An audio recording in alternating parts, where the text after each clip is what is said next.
begrüßt den Schauspieler und Kabarettisten Roland Düringer.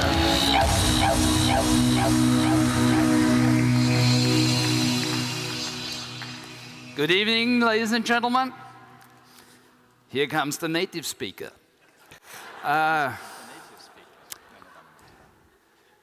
Großen Respekt, meine Damen und Herren. Meine allergrößte Hochachtung, aber auch mein tiefes Mitgefühl. A lot of respect and also my deepest compassion goes to those courageous men and women who have the task of translating my little presentation simultaneously into English. Well, Herwig Bauer and Andrea Burzival. I wouldn't want to be in their shoes at the moment. I cannot influence what they're going to say, but I'll try to say the things slowly. That may help. Well, what's the problem, actually? And if I take a look around, I already see one problem. I found out when I sat on this chair. The clock. It's ticking, and it's telling me when I should finally shut up. That's enough of you, Mr. Düringer. Well, maybe that's one of our problems, that at some point we just stopped thinking in terms of cycles. We started thinking in linear terms. But you could also just not take this seriously, just put the clock down and think, Fuck you! Fuck you! Well, the way things are for any presentation, and of course the participants are divided into two groups, the speaker and the audience. The speaker, that's the one who is standing on the stage, very prepotent. He believes that he has all the wisdom and he knows it all and he feels really good and superior. That's me in this case. The audience are divided into three groups, normally. So first of all those who, well, listen to the words of the speaker and think, well, they all knew it before, it's nothing new. So those are the happy ones, the lucky ones, because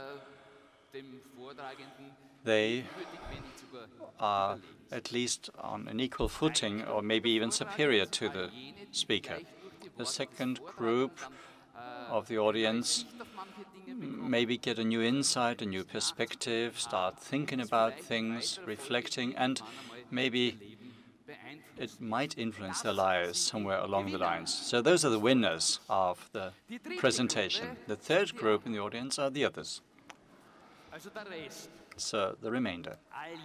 All those who, toward the end of the presentation, will ask themselves where they stand. And normally they don't mean themselves, but their car. Where is their car parked? But in today's case, since this is a special event, it's, I guess, a bit different. Because we're the good ones. We are the good guys. Right? The bad guys, that's the others out there who are producing all this rubbish. We are the good ones. We are the ones who are following with great concern the ecological developments on this planet of ours. And I do not believe that any one of us identifies with their car, unless it is a hybrid car or even an electric vehicle. In those cases, maybe, because that increases your own personal worth on the ecological scale, I guess. And it is not the case that I can tell you anything new about global warming or climate change. I'm not really enough of an expert for that. I am the celebrity, right? That's, well, doesn't say anything, just that I'm a celebrity. That is not based on my special know-how or competences or skills. That doesn't mean that I don't have any know-how. Of course I have some knowledge. I could give you a short presentation on how to have an air-cooled four-cylinder engine with a carburetor. If it doesn't want to start, then you get, well, you need to play with the fuel injection pump and all that. But I think this would be the wrong thing to talk about here. So what am I actually? Well, I'm the clown here. I'm the fool, right? And since we're in the Imperial Palace, the Hofburg, I'm the Hofnarr, the Imperial Fool, the court jester. And that has some benefits, of course, because the fool doesn't need to say what you want to hear. I don't want to sell anything to you. I don't want to be elected by you. And normally, the fool doesn't lose his head either. He's not beheaded. So what I'm going to talk about is not decisive. What's decisive is what your conditioned brain understands. And that's the brain that you brought from back home. I'm not to be blamed for that. So what will your brain make of what you're going to hear from me? So what it extrapolates from what it hears. So now you know some things about me, but I don't know your conditioned brain yet. So allow me to ask a question. Horst Ebner from Ökostrom gave me a wonderful idea. So I'm going to do a little survey. I'm going to try the same thing, a little survey. You can't buy anything from me and you can't recruit any friends for me. That's not possible, but I want to do a survey anyway. But you don't need to get up in this case because I don't want to see your thighs that are maybe a bit weak as a consequence of prosperity. Anyway, with which of the following statements can you identify? Please just raise your hand. Only when the last tree has been cut down, when the last river has been poisoned, when the last fish has been caught, then you will see that you cannot eat money. Who can identify with that? 67%. I would have expected a bit more, just 67%. That's not a lot.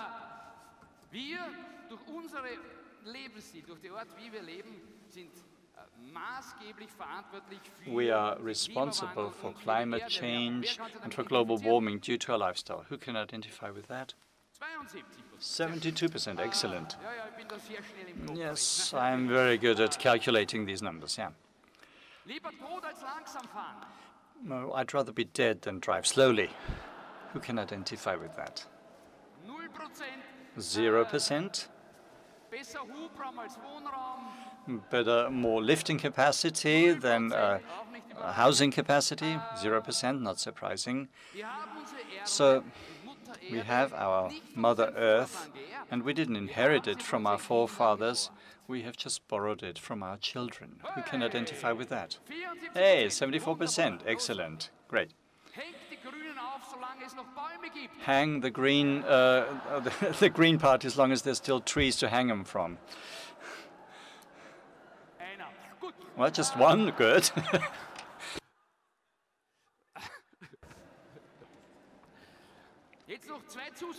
Now, two additional questions because the result wasn't clear-cut. So in your perception, in your personal view, what's important for our own organism? What's healthier?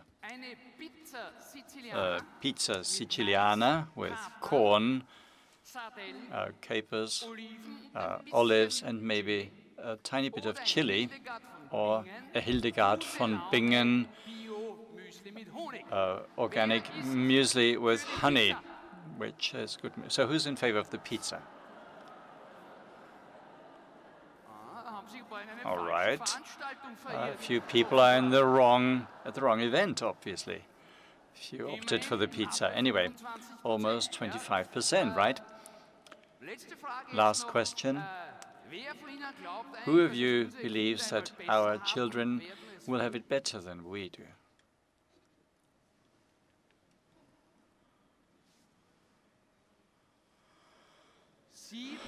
7%. All right. I didn't think that would be the case, so I have to ask another question. Who of you believes that our children, the next generation that is, will be suffering from the consequences of our lifestyle? All right. More than 80%, by far. Now, one more question. Who of you has children? Oh. So maybe we aren't the good guys after all. Is it really this responsible action to have children knowing that they will suffer in this world? Or is it due to the fact that it is not necessarily the case that we actually believe what we think we believe? Because there are some people who believe in the apocalypse, but they still have life insurance. So apparently there seems to be a major divide between what we think and what we do. So in this particular case, we could say if the tail is upright, the brain is upright. But we're still among the good guys, right? Because we are the ones who are conscious. We are the awoken ones. We are at least mature consumers. And I myself also consider myself to be among the good guys, even though occasionally I drive a motorcycle through the forest, maybe off the beaten track, but I still do so consciously. I'm conscious, I'm aware, I know exactly what I'm doing. And while I dig deep furrows through the moist forest soil, I scream in my helmet, "Sorry, dear forest, but I had to do that." That's also a big divide between what we think and what we actually do in the final analysis. But still, we are the good guys and the others are the bad guys. But there's something that unites us with the bad guys. That's the problem with our nature. No, our nature, because man has his own nature, as you know, but this other nature. Because apart from our nature, there's also another nature outside. And this nature, well, we are fighting against this nature, and fighting against nature is actually justified. It's legitimate. It's nothing but a war of independence. It's a struggle of freedom against the dictatorial power of this mean nature that has turned us into slaves for thousands of years. And until very recently, this fight, this struggle against nature, our archenemy, was actually quite pathetic. People died from hunger, from thirst, they froze to death, plagues, whatever. This was normal for us. As soon as we became a little supercilious, well, nature told us, back to the start, try again. What do you want? You want to expand? Come on, where did you learn this difficult word? Well, go over there, expand over there, but quietly, please. And then, all of a sudden, and I believe this came as a surprise to us, all of a sudden there was new war material, new arms given to us, coal and then oil. And starting at that point of time, all of a sudden we could show nature how to deal with this and how to till with a goat. Actually, that was what he said, how to till with a goat. And we could finally do what our God that we invented had always told us to do. Well, subjugate the earth. We could finally expand, we could finally grow. And this supposed victory against mean nature, our archenemy, has now turned into something that can be recognized even for the dumbest people as just a swap. There are no miracles after all. What have we done? Our dependency from nature, that of course exists, because if you're part of something, you depend on it. That's the way things are. But we have swapped that for a dependence on homemade systems, societal systems, technical systems, and financial systems. And the problem that we have with nature is all of a sudden a completely new one that didn't exist in the history of mankind in the past. Nature is finally running out. We are running out of nature, even though there is a lot of nature in the supermarket, for example. Meanwhile, there's Natur pur, pure nature products. Natural products, we couldn't have found that anywhere in the past, ladies and gentlemen. Unadulterated nature, Natur pur. So Natur pur, pure nature on our apple juice, we have lots of that. We just need to print the logo on it. But the remainder of nature is slowly running out. And this is why we, as humanity, have decided to save the planet. That has top priority. Now we're going to first save the planet and then let's see. But first, let's save the planet. So children, come on, wash your hands and save the planet. You can play later. So let's save the planet. We are saving the planet. Now let's take a look at yourself in the mirror. Without value judgment, the naked truth. Stand naked in front of the mirror when there's nobody else around and ask yourself the question, what can you expect of a species that cannot even have a clean, healthy and functioning organism? Such a species should save the entire planet? Not just the planet, we're also saving the climate. We are the people who protect the climate. I think nobody needs to protect the climate, least of all us. It's as if the fertilized egg cells explains to my mom how to bake apple pie properly. Well, that's hubris. That's just overestimating your faculties. But it's a fact that we are more and more numerous on this planet. Ever since Kennedy died, and when I was born, this happened to be the same year, quite independent of each other, I don't know the man, we have doubled on this planet. But at the same time, each one of us uses more and more energy and resources. And if every Chinese who used to go to work with his bicycle now wants the turbo diesel Audi, then you just need to add one and one together. So either we really try hard, we really try our best, and each one of us only uses 1/10 of what they've used so far in terms of resources and energy, or as an alternative, maybe 90% of the other people on this planet should maybe, well, there should be some correction there. Not a very nice perspective, is it? Right. The 90% of the other people, well, we can live with that, right?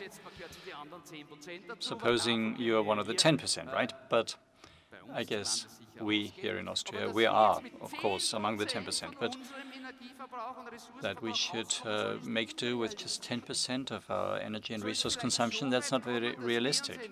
So maybe we can no longer have artificial snow on our night skiing slopes. Should we really take it that far? And my wife, whom I love dearly, would probably tell me, you only think in terms of black and white. There's also some gray zones. And of course, I know mediocrity, we could say moderation, voluntary self-restriction. Each of us will only use half of the resources that we've used in the past. Then 50% of the rest of the people, maybe the people in the third world, because they don't have a nice life. Anyway, it would be okay for them if we could maybe, well,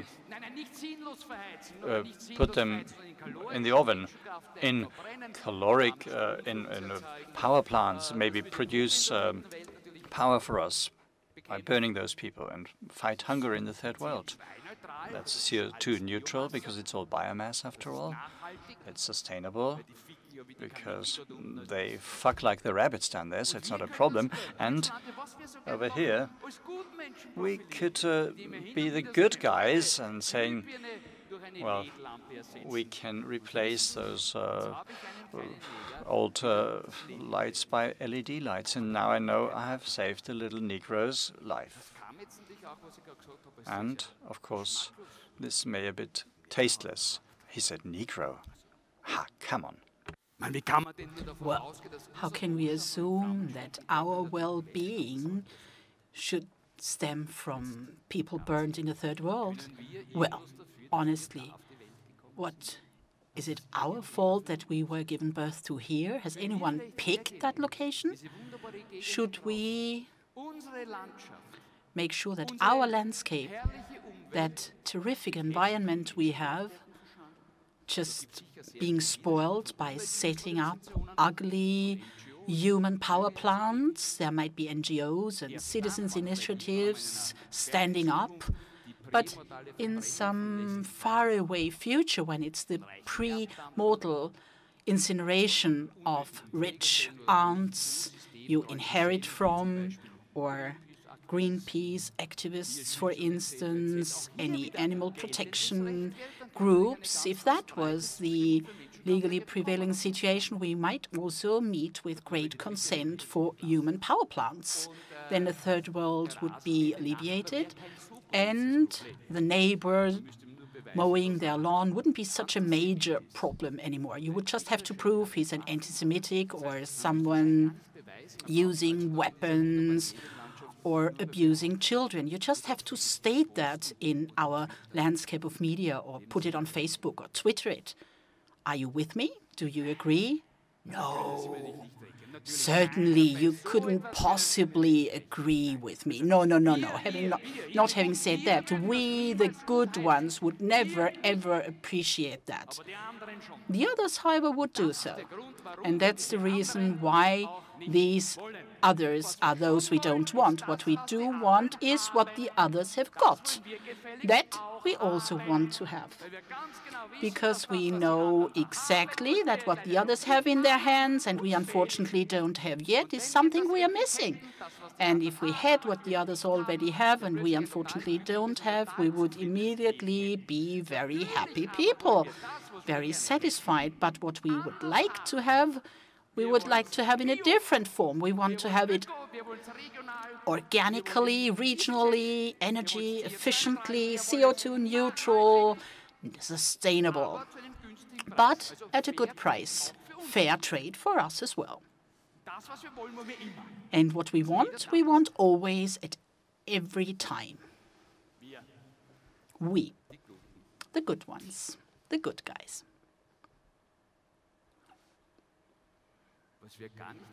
What we don't want to have are the Nespresso coffee taps made of aluminium. Well, disgusting. Or plastic cups. Who would have them? Well, we don't want to renounce of the Nespresso. It's quite nice, not bad coffee. But fortunately enough, there is a great alternative to it. It's something I've got at home, ladies and gentlemen. I'm also infested by collective craziness. There are ecologically degradable coffee tap destroying alternatives, bioplastics, degradable. Instead of aluminium, they have celluloses at the top. Well, the brewing unit of the espresso machine might break one day, but they are quite cheap. Well, it's not worthwhile having them repaired. You just buy a new one. But it's nice to now have an ecological alternative to pick. No, it's not. because suddenly there is something around no one needed before. We produced something. Once again, a little more. Again, did we take something out of our earth? Resources, energy, we consume it, because such a small espresso is gulped down immediately and then it's put onto our waste pile. But it's compost. It is organically degradable. Always the same game. We take something out of the earth, we consume the product, sometimes quicker, sometimes slower, and then it's put into the waste paper basket. And what do we support doing that? Economic growth. Ecological economic growth, green growth, organic growth. Growth is growth, after all. Endless growth on a finite planet? Well, who's been tearing out our brains? Who spoiled us?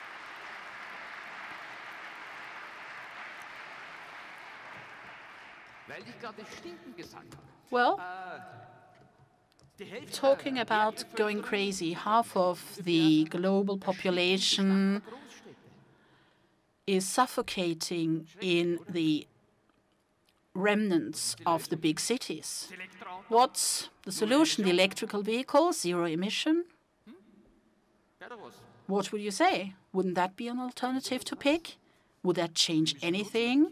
Nevertheless, we'll have to put the children into cages to make sure that the ball will not run under the car. Well, we'll produce the waste somewhere else. We shift that. We outsource the production of wastes. But last century, at the beginning of last century, the cities suffocated in the noise and in the pollution of the cities. But then flies came to our city. 15,000 dead horses have to be disposed of in US cities. A quarter of the cities was used to grow oats to solve the transport problem. And then everyone praised everything would turn, well, the low-emission car, and then everything will be okay again. Wrong, right? Artificial fertilizers, the green revolution, the end of global hunger. Wrong. Nuclear power, clean power after all, no soot anymore. Great. Wrong again. What's the lesson we learned? Nothing. Nothing at all. As always, Chernobyl or Fukushima, all of that enrages us. When there is a failure, we are upset, but normally when we just get the electricity out of our socket, we are not worried by that. We just want to make sure we are able to calculate our ecological footprint. We use plastic materials to insulate our cars made from oil to make sure whenever there is a fire, it will be at least quickly destroyed.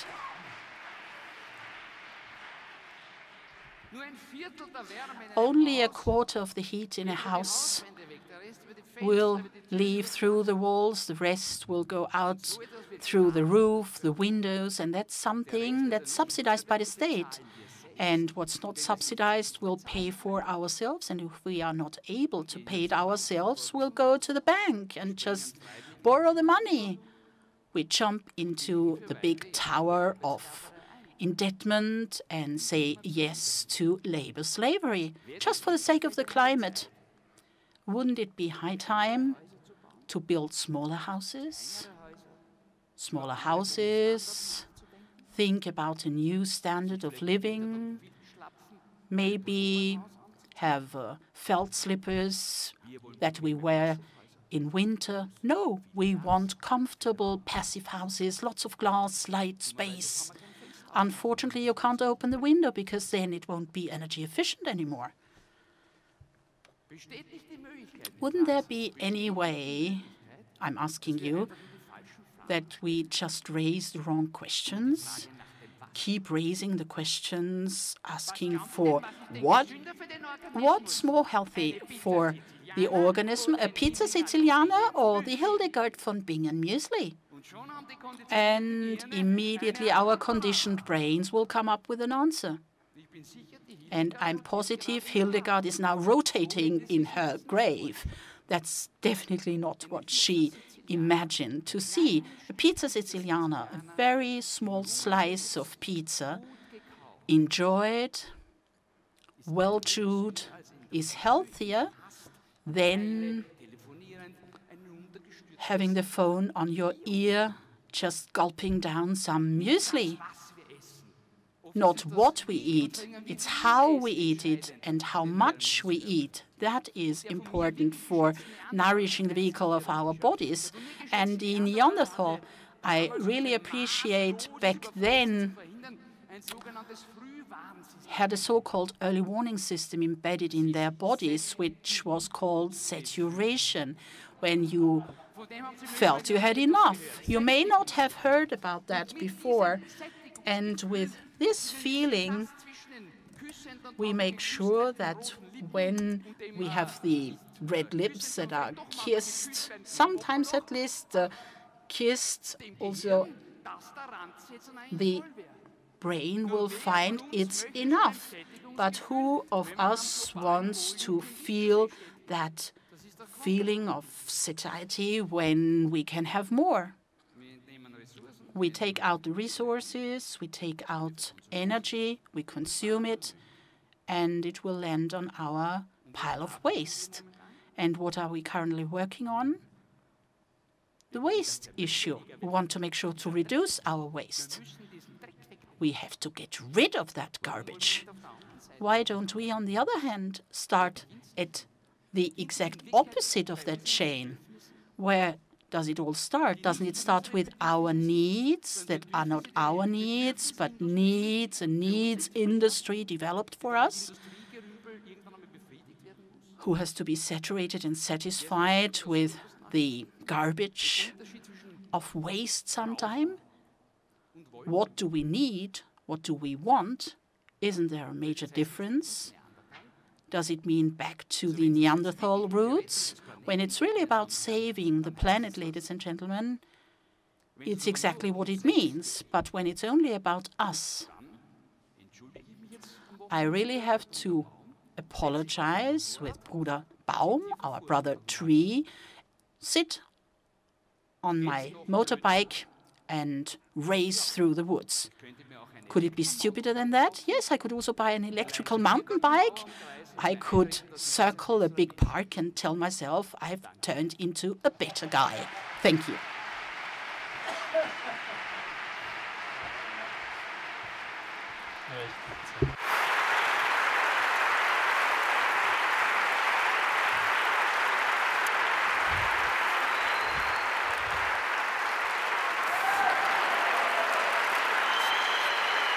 So ein Profi. Vielen Dank, Roland Düringer. Thank you very much, Roland Düringer.